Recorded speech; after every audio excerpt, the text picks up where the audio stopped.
이번 시간에 우리 첫 번째 시간에 계정세법 설명드렸고 지금부터 이제 우리 세무사랑 프로와 관련해서 원천징수, 연말정산 관련되는 과정들을 살펴보도록 하겠습니다. 자, 교재는 그 27페이지가 되겠습니다. 자, 기본적으로 우리 원천징수에 대한 기본적인 개념을 정리를 하고 프로그램에 대한 구성이라든가 이런 부분 제가 좀 말씀을 드리겠습니다. 자, 원천징수에 대한 개념을 한번 보면 소득 지급자가 그 소득을 지급할 때 지급한다라고 하는 부분, 이게 굉장히 중요한 부분입니다. 지급할 때 세액을 징수해서 납부하는 제도가 원천징수라는 겁니다. 자, 우리 연말정산도 마찬가지 개념인데요.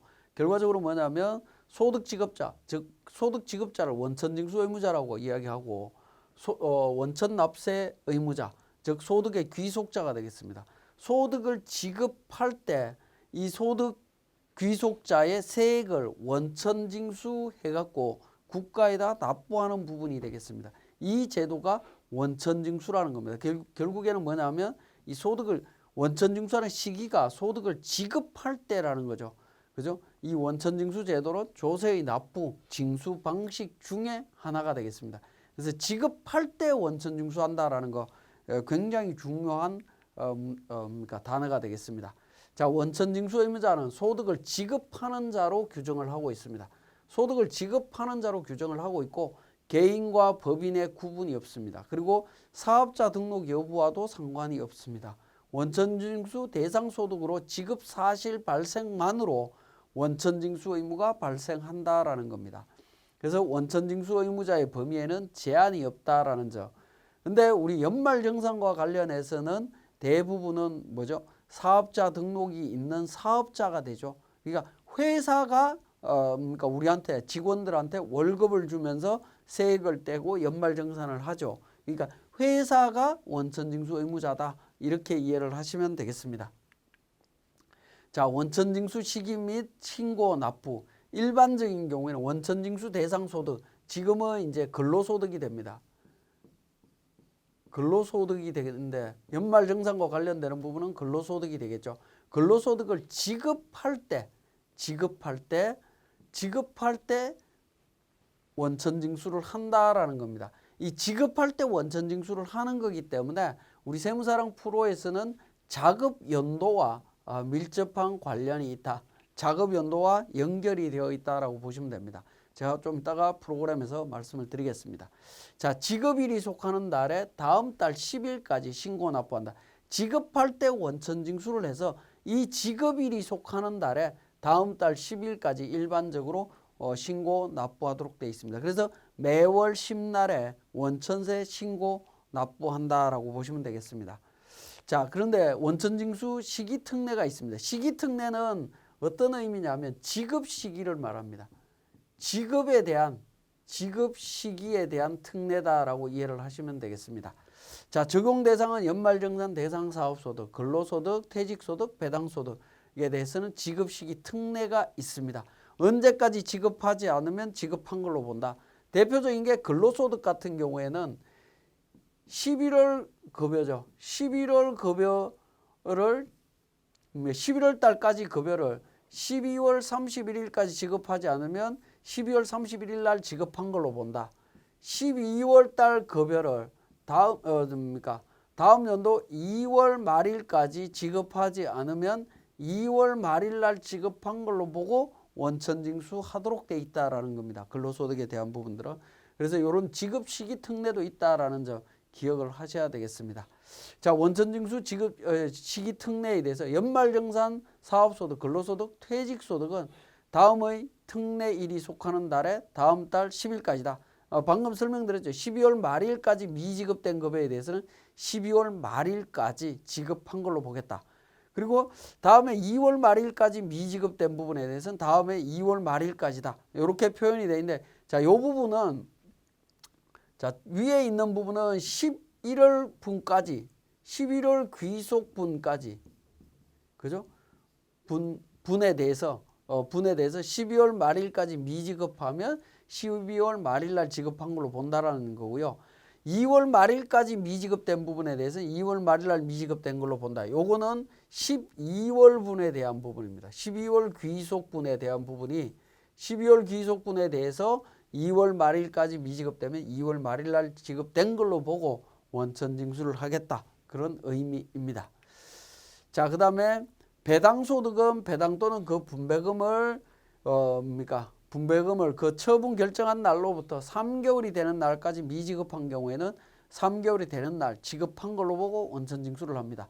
나중에 이제 그 배당소득에 대해서도 제가 원천징수에 대한 부분 설명을 드릴 겁니다만은, 자, 배당소득에 대한 부분, 이 부분 놓치지 않도록 좀 주의하실 필요가 있습니다. 배당하기로 결정을 했는데 결정한 날로부터 3개월 안에 배당금 지급하지 않으면 3개월이 되는 달에 원천징수를 해야 된다라는 점, 이것도 기억하실 필요가 있겠고요. 자, 그다음에 앞에서 이제 매월 10일 날까지 원천세 신고한다라고 했는데, 매월 신고하는 부분이 이제 좀 번거롭고 힘드신 부분들이 있습니다. 그런 경우에는 반기별로 할 수 있도록 되어 있습니다. 대상자는 직전 과세 기간에 상시 고용 인원이 20명 이하인 원천징수 의무자나 종교단체인 경우에는 반기별로 6개월에 한 번씩 신고할 수 있다라는 겁니다. 여기 세무서장으로부터 승인받거나 지정을 받은 자가 되겠습니다. 그리고 신고 납부 시기는 징수일이 속하는 달에 속하는 반기의 마지막 달에 다음 달 10일까지 신고 납부하면 처리가 가능하다라고 보시면 되겠습니다. 그래서 반기별 납부자인 경우에는 1년에 2번 원천세 신고하는 부분이고요. 매월 신고하는 거는 이제 매달마다 신고 납부한다. 그렇게 이해를 하시면 되겠네요. 자, 반기별 납부의 예외에서 다음의 원천징수세액은 반드시 지급일이 속하는 달에 다음 달 10일까지 신고 납부해야 된다라는 부분인데, 대표적인 부분이 첫 번째 나오는 이 부분입니다. 법인세법에 따라 처분된 상여, 배당, 기타 소득에 대한 원천징수세액은 다음 달 10일까지 해야 된다. 반기별로 처리되지 않는다라는 겁니다. 자, 이 부분에 대해서는 제가 뒤쪽에서 인정상여에 대한 원천세 신고하는 방법 설명드릴 기회가 있습니다. 그때 자세히 제가 설명을 드리도록 하겠습니다. 자, 지금까지 우리 설명드렸던 내용을 바탕으로 해서 세무사랑 프로에서 다시 한번 살펴보도록 하겠습니다. 자, 교재 27페이지에 세무사랑 프로에서 작업하고자 하는 회사의 인사급여 항목. 자, 우리 프로그램 실행을 시키신 다음에 회계관리, 부가가치, 인사급여라는 탭이 있습니다. 인사급여를 클릭하게 되면 근로소득 관리, 사업, 기타, 종교, 그 다음에 사회보험 관련되는 탭으로 이렇게 구성이 되어 있습니다. 자, 이렇게 구성이 되어 있고, 근로소득 관련되는 탭에서는 우리 교재 28페이지에 나와 있듯이 근로소득과 관련되는 부분에 있어서 근로소득관리, 퇴직소득관리, 연말정산관리, 사원관리, 그 다음에 일용직 근로소득관리, 세무신고서류, 전자신고, 기초정보관리라고 해서 이런 탭으로 구성이 되어 있고요. 사업, 기타, 종교 관련되는 탭에서는 사업소득관리, 기타소득관리, 종교인소득관리, 그 다음에 세무신고서류, 전자신고, 데이터 관리로 메뉴가 구성이 되어 있습니다. 그 다음에 사회보험관리 쪽에서는 사업장 신고, 그 다음에 사회보험관리 로마 숫자 1번, 2번, 3번으로 구성이 되어 있고요. 일자리 안정자금 지원으로 구성이 되어 있습니다. 그런데 우리가 앞으로 이제 교육을 함에 있어서 근로소득 관리와 사업, 기타, 종교 관련되는 메뉴에 대해서 제가 구체적으로 설명드리기로 하고, 사회보험 관련되는 부분은 생략하도록 하겠습니다. 자, 그러면 이제 우리 근로소득 관리 쪽에서 전반적인 내용을 살펴볼 건데요. 자, 29페이지에 보시면 작업연도라고 하는 부분이 나옵니다. 제가 앞에서 작업연도에 대한 부분 잠깐 말씀을 드렸는데, 작업연도라고 하는 부분은 우리 교재에 보시면 재무회계의 회계연도와 비슷한 개념으로 인사급여 업무가 연도별로 진행되기 때문에 이를 구분하기 위한 거다라는 부분이 되겠습니다. 자, 그래서 인사급여와 관련되는 원천징수 의무는 월별, 연도별로 진행되기 때문에 세무사랑 프로도 인사급여가 모든 자료를 월별, 연도별로 관리하도록 구성되어 있는데, 이게 작업연도가 되겠습니다. 그 작업 연도라고 하는 부분이 상단 부분에 보시면 회사 코드와 명칭, 그다음에 그 법인의 법인 개인 구분이 나오고요. 회계 연도, 부가가치세 과세 연도, 인사의 작업 연도라고 해서 내용이 나와 있습니다. 자, 이 부분에서 작업 연도를 확인하실 수가 있는데 나와 있는 사업 연도 나와 있는 부분을 더블 클릭을 하시게 되면 기수 변경이라고 하는 팝업 창이 나타나게 됩니다. 이 기수 변경에 보시면 이제 회계 기간에 대한 기수, 그다음에 인사급여 작업 연도, 부가가치세 작업 연도가 있습니다. 작업 연도를 설정을 하셔서 적용을 하시면 되겠습니다. 지금 현재 자료는 21년도 작업 연도로 되어 있습니다. 만약에 20년도 작업 연도로 수정하신다라고 하면 인사급여 작업 연도를 20년도로 수정하신 다음에 확인 버튼을 눌러 주시게 되면 상단 부분에 있는 사업연도 나와 있는 부분 기수 변경이라고 하는 메뉴에 보시면 인사가 20년도로 바뀌죠. 20년도로 되어 있다는 얘기는 근로소득, 사업, 기타, 종교 관련되는 모든 관리 업무들이 20년도 세법에 맞춰서 우리 프로그램이 작동되도록 그러니까 변경이 된다라고 보시면 되겠습니다. 우리는 앞으로 21년도에 대한 연말정산 업무에 대해서 제가 설명을 드려야 되기 때문에 인사 작업 연도는 21년도로 다시 돌리도록 하겠습니다. 인사급여 기수 변경이라고 하는 팝업창에서 인사급여 작업 연도를 21년도로 변경해서 설명을 드리도록 하겠습니다. 그래서 인사급여와 관련되는 업무를 하실 때는 반드시 상단에 있는 작업 연도를 확인하신 다음에 업무를 진행해야 된다라는 거 말씀을 드립니다. 자, 우리 교재 33페이지에 보시면 근로소득 원천징수라고 해서 내용이 나오는데요.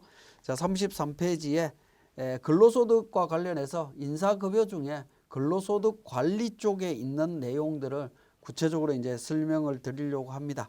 자, 근로소득의 원천징수와 연말정산 분야는 인사급여 실무에 있어서 가장 중요한 부분이고 대부분이 회계 세무 프로그램에 의해서 진행이 되도록 되어 있는데 이렇게 우리 이제 세무사랑 프로를 통해서 진행되는 이유가 있습니다. 이유라고 하면 우리 전산화되는 이유라고 이해를 하셔도 되는데요. 급여나 상여 등 지급 시에 원천징수 세액 계산에 많은 시간이 소요되는데 그 원천징수 계산되는 부분을 우리 급여 자료 입력이라든가 사원 등록이라든가 이런 메뉴를 통해서 우리 프로그램에서 자동으로 급여만 입력하면 자동으로 계산되는 그런 부분이 있기 때문에 그러니까 프로그램을 통해서 진행을 한다라고 보시면 되겠습니다. 그 다음에 또 매월 비슷한 원천징수 업무가 반복적으로 적용이 되다 보니까 프로그램을 이용하면 굉장히 편리해진다. 그 다음에 사원의 인사 업무와 직접적인 관련성이 있고요.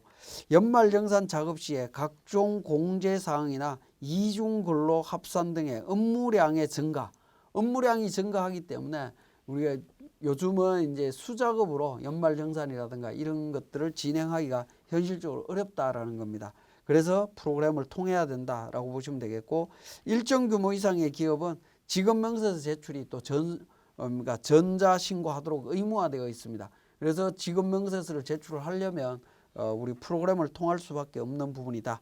그 다음에 매월 사원별로 우리 임금명세서나 급여명세서를 작성해서 전송해야 되는 부분들도 있습니다. 그러한 부분들 때문에 요즘은 이제 회계 세무 프로그램을 통해서 인사 급여 업무가 진행이 된다라고 보시면 되겠습니다. 자, 이러한 인사 급여 관련되는 내용들이 이제 근로소득 탭에 근로소득 관리 탭에 근로소득 관리와 일용직 근로소득 관리라고 하는 부분이 있습니다. 자, 이게 이제 우리 근로소득의 대부분이고요. 이 근로소득과 관련되는 부분에 대한 정보를 바탕으로 근로소득의 정보, 일용직 근로소득에 대한 정보를 바탕으로 퇴직소득 관리나 연말정산 관리로 정보가 연결이 된다라고 보시면 되겠습니다. 연결이 되고요. 그렇게 이제 급여가 입력이 되고 퇴직소득이 계산이 되고 연말정산이 진행이 되고 나면 세무신고를 해야 되겠죠. 하단 부분에 있는 세무신고 서류라고 하는 메뉴를 통해서 국세청으로 신고를 하게 됩니다. 신고서를 작성하게 되고 그 신고 방법을 이제 전자로 제출할 수 있도록 전자신고 메뉴까지 이렇게 구성이 되어 있다라고 보시면 되겠습니다. 예, 우리 근로소득 관리에서 사원 등록부터 먼저 정리를 해보겠습니다. 교재는 34페이지가 되겠고요. 이 사원 등록이 우리 연말정산과 연계해서 생각했을 때 가장 기초가 되는 정보라고 보시면 될 것 같습니다. 인사급여의 가장 기초가 되는 자료가 되겠는데요. 그게 근로소득관리의 근로소득관리 메뉴에 있는 사원 등록 첫 번째 메뉴가 되겠습니다. 이 사원 등록에 등록되어 있는 분들을 통해서 정리를 하게 되는데, 이 사원 등록은 각 사원에 대한 주요 인적사항과 세법에 따라 소득공제되는 인적공제사항, 그 다음에 국민연금 등에 대한 4대 보험 관련되는 정보라든가 현근무처 관련되는 사항들을 입력하는 메뉴가 되겠습니다. 자, 이 사원 등록은 근로소득의 원천징수, 연말정산, 퇴직소득의 원천징수 기초가 되는 정보가 됩니다.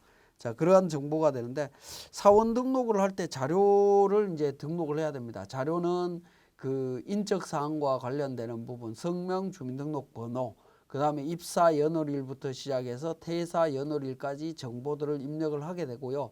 두 번째 탭에서 부양가족이나 부양가족 명세나 세 번째 탭에서 추가사항이나 이런 정보들을 등록하도록 되어 있는데, 우리 교재 34페이지에 보시면 이러한 정보들을 등록해야 되는 이유들이 있는데, 이유들을 간략하게 보면 여기에 등록되어 있는 정보를 바탕으로 해서 특히 보시면 국외근로 제공, 단일세율 적용, 외국법인 파견 근로, 생산직 여부 관련되는 부분이 있습니다. 이런 부분들은 근로소득에 대한 비과세 관련되는 부분이 되겠습니다. 그 다음에 부양가족 명세 탭에서 부양가족이 등록이 되어 있고요. 자, 이런 부분을 통해서 등록된 정보를 통해서 우리 소득세 계산이나 비과세 대상 여부를 판단을 자동으로 해주고 있다. 이미 등록된 정보를 통해서 자동으로 적용할 수 있다라는 부분이고요. 자, 이렇게 등록된 정보를 통해서 간이세액표에 의한 소득세액을 자동으로 산출할 수 있도록 근거가 마련이 됩니다. 부양가족이 등록됨으로 인해서 등록된 인원수를 통해서 자동으로 계산을 해주고 있다라는 겁니다. 자, 그 다음에 연말정산을 할 때 사원 등록에 등록된 자료를 통해서 연말정산을 할 때 과세소득이나 비과세소득, 기타 소득공제 등의 자동 계산이나 근로소득 원천징수 영수증을 작성하는 기초가 되도록 의미를 부여를 하고 있습니다. 자, 그 다음에 또 중도퇴사자 연말정산 여부를 결정할 수가 있습니다. 중도퇴사자 같은 경우에 중도에 퇴사했다라고 하면 퇴사 연월이라고 하는 정보를 입력을 하게 되는데, 요 퇴사 연월이 입력이 됨과 동시에 우리 급여대장상에서 정리를 할 때 중도퇴사자에 대한 연말정산 진행 여부가 결정될 수도 있다라는 겁니다. 자, 그 다음에 퇴직소득을 계산할 때 퇴직소득의 원천징수 의무를 계산할 때 입사 연월일부터 퇴사 연월일까지의 기간인 근속연수도 자동으로 계산이 되고요. 이걸 바탕으로 퇴직소득 원천징수 영수증이 작성된다라고 보시면 되겠습니다. 그 다음에 우리 재무회계 분야에서 퇴직급여 충당금도 계산이 될 텐데, 이 사원 등록에 있는 정보를 통해서 우리 퇴직소득 관리에 있는 퇴직급여 추계액 계산이라고 하는 명세서가 있습니다. 추계액 명세서가 있는데, 추계액 명세서에서 퇴직급여를 계산해서 퇴직급여 충당 부채나 또는 법인세법에 의한 퇴직급여 추계액을 계산하는 정보를 제공해주고 있다. 이런 정보들이 우리 사원 등록이라고 하는 정보를 통해서 메뉴를 통해서 정리가 되고 있다는 겁니다. 그래서 사원 등록에 대한 정보를 정확하게 관리를 하셔야 됩니다.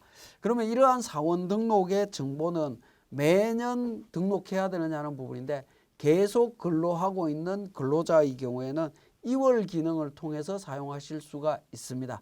자, 2021년도에 자금연도에 이렇게 등록된 정보들은 우리 사업 기타 종교 탭에 가서 데이터 관리라고 하는 부분이죠. 여기에 가면 마감 후 2월이라고 하는 탭이 있습니다. 이 마감 후 2월이라고 하는 탭을 통해 갖고 다음 연도로 정보를 2월에서 사용을 한다라는 겁니다. 그죠? 마감 연도가 21년도고 2월 연도 22년도로 나오죠. 그러니까 마감해서 2월을 하게 되면 22년도에 21년도에 계속 근무하던 직원들은 22년도 정보로 자동으로 반영이 된다라는 겁니다.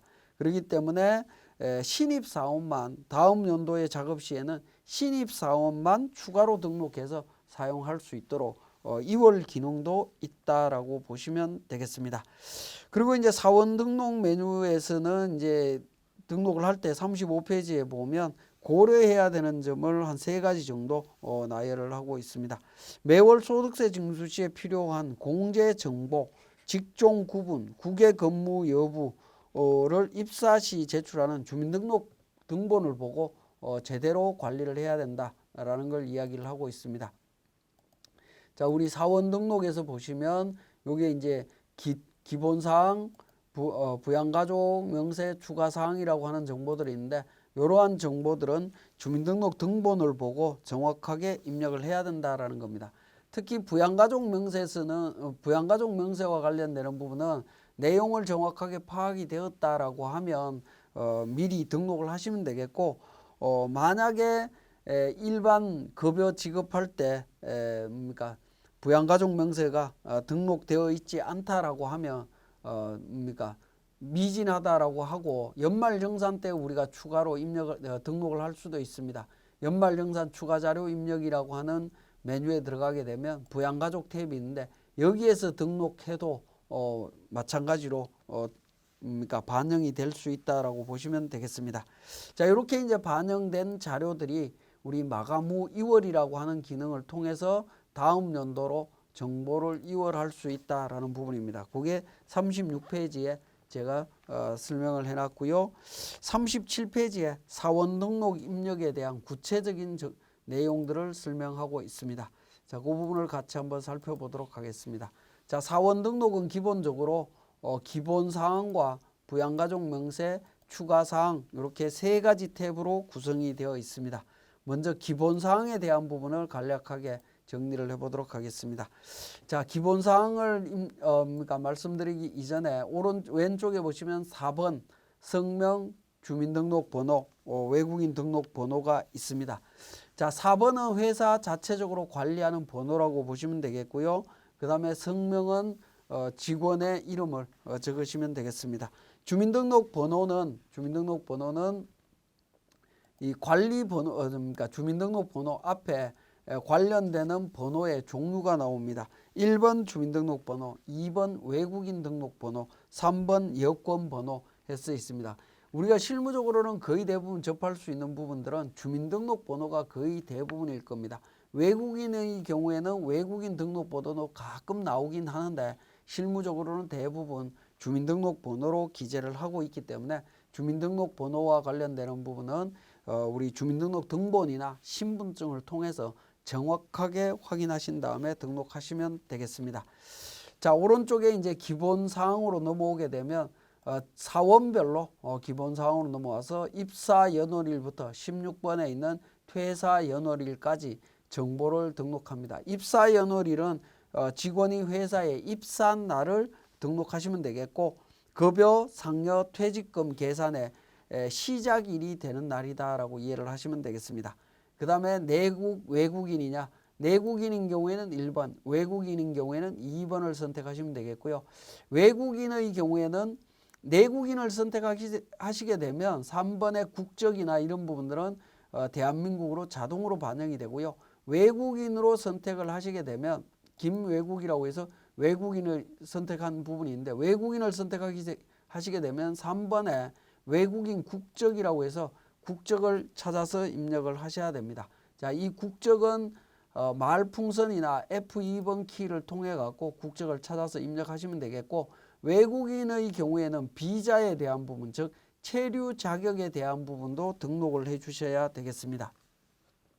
그리고 4번에 주민 구분이라고 있습니다. 이 부분에 이제 주민등록번호냐 외국인 등록번호냐 여권번호냐 하는 부분에 대한 부분이 되겠습니다. 그 부분은 오른쪽 왼쪽에서 선택해서 등록했던 내용이 자동으로 반영이 되는 거라고 보시면 되겠고요. 내국인의 경우에는 5번에 거주 구분이 자동으로 거주자가 됩니다. 외국인의 경우에는 비거주자인지 거주자인지를 판단을 해 주셔야 됩니다. 거주자인 경우에는 이제 뭡니까? 그 주소를 갖고 있거나 183일 이상의 거소를 갖고 있게 되면 거주자가 되겠고 그 외에는 비거주자가 되겠습니다. 그 다음에 6번의 거주지구 관련되는 코드도 찾아서 등록을 하시면 되겠습니다. 자, 그 다음에 7번에 국외근로 여부 관련되는 부분이 있습니다. 자, 국외근로소득에 대해서 월 100만 원 비과세 적용받느냐, 월 300이냐, 아니면 전액 비과세가 되느냐, 한도에 따라서 선택을 해주시면 되겠습니다. 외국인 근로가 있다라고 하면 그 한도를 설정을 해주시면 됩니다. 자, 106번 사원 같은 경우에 박지사 같은 경우에는 그러니까 국외근로소득이 있는 직원이 되겠습니다. 이런 직원들 같은 경우에는 여기 국외근로소득에 대해서 그러니까 100만 원인지 200만 원인지 300만 원인지 비과세 여부를 선택해 주시면 되겠습니다. 그렇게 선택하시면 되겠고요. 자, 그 다음에 이제 8번째 나오는 단일세율 적용입니다. 단일세율 적용은 외국인의 경우에 근로소득에 대해서 19% 단일세율을 적용할 수 있습니다. 일반 직원들과 같이 연말정산을 통해서 세액을 계산하는 대신 19% 적용하는 부분인데 외국인의 경우에 19% 적용한다라고 하면 단일세율 적용에다가 체크를 해주시면 되겠습니다. 자, 그 다음에 외국법인 파견 근로자의 경우라고 하는 부분이 나오는데 항공운송업 등과 관련되는 기업으로서 직전과세 기간에 수익금액이 1,500억 이상이거나 자산규모 5천억 이상이고 파견 외국법인에게 지급하는 근로대가 총액이 20억을 초과하는 사용내국법인이 파견 근로자가 국내에서 제공한 근로의 대가를 파견 외국법인에게 지급할 때 그 지급하는 금액의 19%에 해당하는 금액을 원천징수해야 됩니다. 하도록 규정하고 있는데 거기에 해당이 될 때는 외국법인 파견 근로자에 대해서 여로 체크를 하시면 되겠습니다. 자, 10번째 나오는 생산직 여부에 대한 부분이 되겠습니다. 생산직 관련되는 근로자에 대해서 연장 야간 휴일 근로수당에 대해서 연간 240만 원 비과세 적용받을 수 있는데 요 직원들이 생산직에 해당이 되는지 여부를 체크를 해달라라는 부분이 되겠습니다. 안기부 직원 같은 경우에 생산직에 해당이 되기 때문에 여로 체크를 했고요. 연장 근로 비과세 관련되는 부분에 있어서 연장 근로수당에 대해서 비과세 되느냐라는 부분인데 비과세 여라고 하는 부분은 한도 240만 원을 의미한다라고 보시면 되겠고요. 광산 근로자의 경우에는 연간 240만 원이 아니라 전액 비과세죠. 그러니까 광산 근로자인 경우에는 2번 선택하시고요. 일반적으로는 여로 선택하시면 되겠습니다. 그리고 직전연도 총급여라고 하는 부분이 있습니다. 직전연도 총급여라고 하는 부분은 연장 야간 휴일 근로수당에 대한 비과세 요건이 월정액 급여 210만 원 이하 직전연도 총급여액이 그러니까 총급여액에 대한 제한이 있었죠. 그 부분 때문에 요 규정이 있는 부분입니다. 그래서 전년도 총급여를 적으시면 되는데 신규 직원 같은 경우에는 전 근무지에 대한 총급여를 적으시면 되겠고 계속 근로자의 경우에는 그 F8번 전년도 사원 정보 블록이 옆에 삼각 표시가 있습니다. 삼각 표시 눌러보시면 전년도 급여 전년도 총급여가 있죠. 이 부분을 클릭해서 불러오기를 누르면 전년도 연말정산 추가자료 입력에 총급여액을 불러옵니다. 라고 해서 생산직 여부가 여인 사원의 사원 코드와 주민등록번호가 동일한 경우에만 불러온다라고 해서 예라고 누르게 되면 전년도에 대한 총급여가 반영이 됩니다. 반영이 되면서 그러니까 일정 금액 직전연도 총급여가 일정 금액을 초과했기 때문에 연장근로 비과세는 부과된다라는 거죠. 요건을 미충족했기 때문에 그렇습니다. 전년도 총급여가 9,844만 원인데 자, 한번 보시면 연말정산 추가자료 입력해서 제가 전기 부분을 한번 보도록 하겠습니다. 전년도 부분을 내용을 열어보시게 되면 안기부 직원에 대한 부분이 총급여가 9,844만 원이죠. 이 직원에 대한 정보가 여기에 반영이 된다라고 보시면 되겠습니다. 사원 등록 쪽에 반영이 되어 있습니다. 그죠? 9,844만 원이 반영이 되어 있죠. 그렇게 전년도 총급여 불러오기 기능을 통해서 반영을 하시면 되겠습니다. 자, 그 다음에 이제 하단 부분에 주소와 관련되는 부분은 주소는 정보가 있으면 등록하시면 되고요. 굳이 등록 안 하셔도 큰 문제는 없습니다. 그 다음에 12번 국민연금 보수 월액, 건강보험 보수 월액, 고용보험 관련되는 부분 정보가 있는데요. 자, 이 부분에 이제 보수 월액을 등록하게 되면 국민연금이나 건강보험료 부과 금액이 자동으로 계산이 되도록 되어 있습니다. 근데 실무적으로는 여기에 등록해서 사용하기보다는 우리 사회보험통합징수 포털에서 개인별로 실제 부과되고 있는 금액을 확인하신 다음에 그 금액을 직접 우리 급여대장에 반영하시는 것이 실무적으로는 오히려 더 편리하다라고 보시면 될 것 같습니다. 자, 그 다음에 마지막으로 있는 퇴사연월일이 있습니다. 퇴사한 경우에는 퇴사연월일을 입력을 하시면 됩니다. 근로관계의 종료일로서 근로자의 퇴사일을 입력을 하면 됩니다. 그러면 이제 퇴사일까지의 중도 퇴사자 연말정산 관련되는 부분과 우리 퇴직소득에 대한 원천징수 업무로 연결되도록 되어 있습니다. 퇴사연월을 입력하게 되면 입사연월 옆에 퇴사라고 이렇게 표시가 되면서요. 사원 등록 메뉴도 오른쪽에 4번, 왼쪽에 4번 성명, 주민등록번호 나오는데 여기에 분홍 색깔로 이렇게 이제 퇴사 직원을 알려주고 있습니다.